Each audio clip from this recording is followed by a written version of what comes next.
আজই চলে এলাম তোমাদের আরেকটা ভিডিও নিয়ে। আজকে আমি তোমাদের কিছু সিনোনিম করাচ্ছি, প্রত্যেকটা ভালোভাবে দেখবে, বুঝবে এবং রিভিশন করবে যাতে ওগুলো মনে থাকে।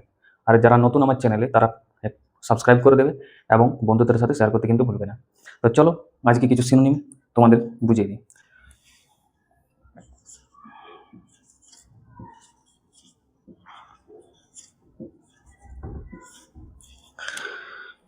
Synonym,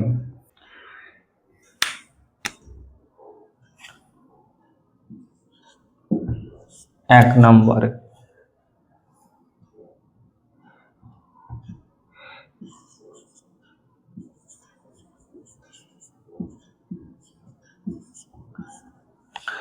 genuine. এই যে জেনুইন ওয়ার্ডটা এটাকে জানতে হবে যে এটার বাংলা মানে কি। বাংলা মানেটা জানলেই অনেক সহজ হয়ে যাবে এটার। তো জেনুইন মানে যদি বলা হয় সেটা হচ্ছে আসল। জেনুইন মানে হচ্ছে আসল, যেটা একদম রিয়েল, সেটাকেই বলা হচ্ছে। এর কিছু সিনোনিম আছে, তোমাদের মনে রাখতে হবে। 2-3টা মনে রাখলে তোমাদের হয়ে যাবে, যেগুলো বেশি রিপিট হয়। এগুলো কিন্তু সিজিএল থেকে প্রিভিয়াস ইয়ারের কোশ্চেন এসেছিল। তো এটার যদি আমি সিনো ধরি, আজকে সিনো করাচ্ছি, তো এগুলো সব সিনো হয়ে যাবে। যদি বলা হয় জেনুইন মানে আসল, তার জন্য ফার্স্ট আমি যেটা বলবো সেটা হচ্ছে অথেন্টিক। অথেন্টিক জেনুইনের একটা সিনোনিম হয়ে যাবে। তারপরে অথেন্টিকের পরে কি হতে পারে, ওই যে বললাম একদম রিয়েল। রিয়েল এটাও কিন্তু একটা সিনোনিম হয়ে যাবে জেনুইনের। তারপরে আমি যদি বলি কি হবে না, অরিজিনাল। একদম অরিজিনাল, একদম অরিজিনাল যদি বলি সেটাও কিন্তু জেনুইনের একটা সিনোনিম হয়ে যাবে। স্যার আরেকটা বলে দিন। আরেকটা হতে পারে তোমাদের, হতে পারে না, আরেকটা হবে যে অ্যাকচুয়াল। অ্যাকচুয়াল অ্যাকচুয়াল মানেও কিন্তু একদম আসল বা জেনুইন।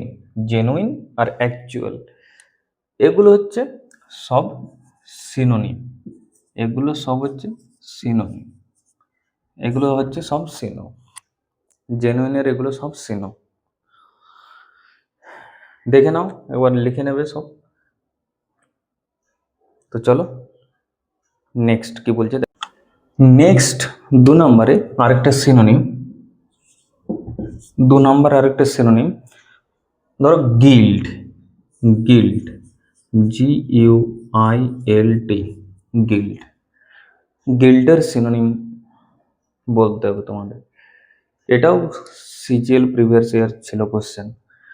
গিল্টের যদি বাংলা মানে বলা হয়, গিল্ট মানে কি? গিল্ট মানে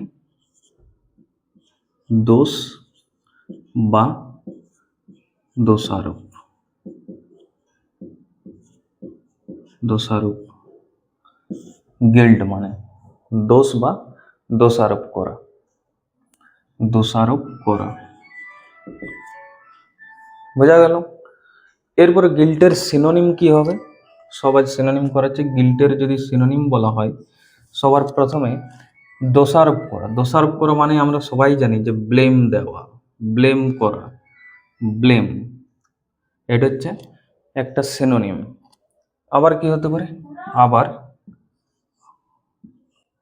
রিমোর্স হতে পারে। রিমোর্স হয়ে যাবে এখানে গিল্টের সিনোনিম। গিল্ট মানে কি বললাম? গিল্ট মানে বললাম দোষ বা দোষারোপ করা। তার যে সিনোনিম সেটা হচ্ছে একটা ব্লেম, আর একটা হচ্ছে রিমোর্স। এগুলো তোমরা খুব সুন্দরভাবে মনে রাখতে পারবে যদি প্রত্যেকদিন প্র্যাকটিস করো। চলো 3 নম্বর। 3 নম্বর সিনো দেখো। 3 নম্বর সিনোনিম কি আছে? 3 নম্বর আছে ইগনোরেন্ট। Ignorant, ignorant. ইগনোরেন্টের বাংলা মানে এটা জানতে হবে। ইগনোরেন্ট মানে হচ্ছে জ্ঞানহীন।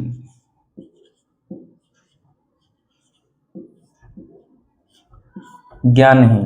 ইগনোরেন্ট মানে জ্ঞানহীন, যার কোনো জ্ঞান নেই তাকে বলা হচ্ছে ইগনোরেন্ট। তার সিনো কি হয়ে যাবে?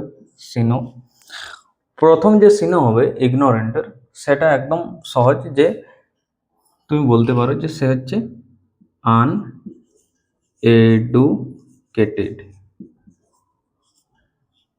আনএডুকেটেড, সব এডুকেট নয়, তার মানে আনএডুকেটেড, তার মানে হচ্ছে জ্ঞানহীন। তারপরে তুমি যদি বলো আনএডুকেটেডের পরে ইললিটারেট, ইললিটারেট, ইললিটারেট, ইললিটারেট হয়ে যাবে জ্ঞানহীন, সে লিটারেট নয়, ইললিটারেট। আবার কি হবে? আবার হতে পারে যে আননলেজ, আননলেজেবল, আননলেজেবলও কিন্তু ইগনোরেন্টের সিনোনিম হয়ে যাবে। তাহলে কি কি বললাম? ইগনোরেন্ট মানে জ্ঞানহীন, জ্ঞানহীন কারা? আনএডুকেটেড, ইললিটারেট এবং আননলেজেবল, সে তার কিন্তু কোনো নলেজ নেই। এইগুলো এইগুলো হচ্ছে সব সিনোনিম ইগনোরেন্টের। তো এই রকম সুন্দর সুন্দর ভিডিও পেতে তোমরা বুবাই স্যার একাডেমি চ্যানেলটা সাবস্ক্রাইব করে রাখবে এবং বন্ধুদের সাথে শেয়ার করে দেবে, যাতে তারাও এরকম ভিডিও পেয়ে উপকৃত হয়। আর একটু তোমরা চ্যানেলটা শেয়ার করো, যাতে আমারও ভালো লাগে। আমি এরকম ভিডিও তোমাদের জন্য আনছি প্রত্যেক দিন, যাতে তোমাদেরও ভালো হয় আর আমিও কিছু মোটিভেশন পাই তোমাদের কাছ থেকে, যে তোমরাও চ্যানেলটা সাবস্ক্রাইব করে বন্ধুদের সাথে শেয়ার করছো, আমারও ভালো লাগবে একটু। তো অনেক কষ্ট করে ভিডিও বানাতে হয়, এমনি এমনি ভিডিও হয় না। তো চলো, নেক্সট দিন দেখা হচ্ছে, বাই।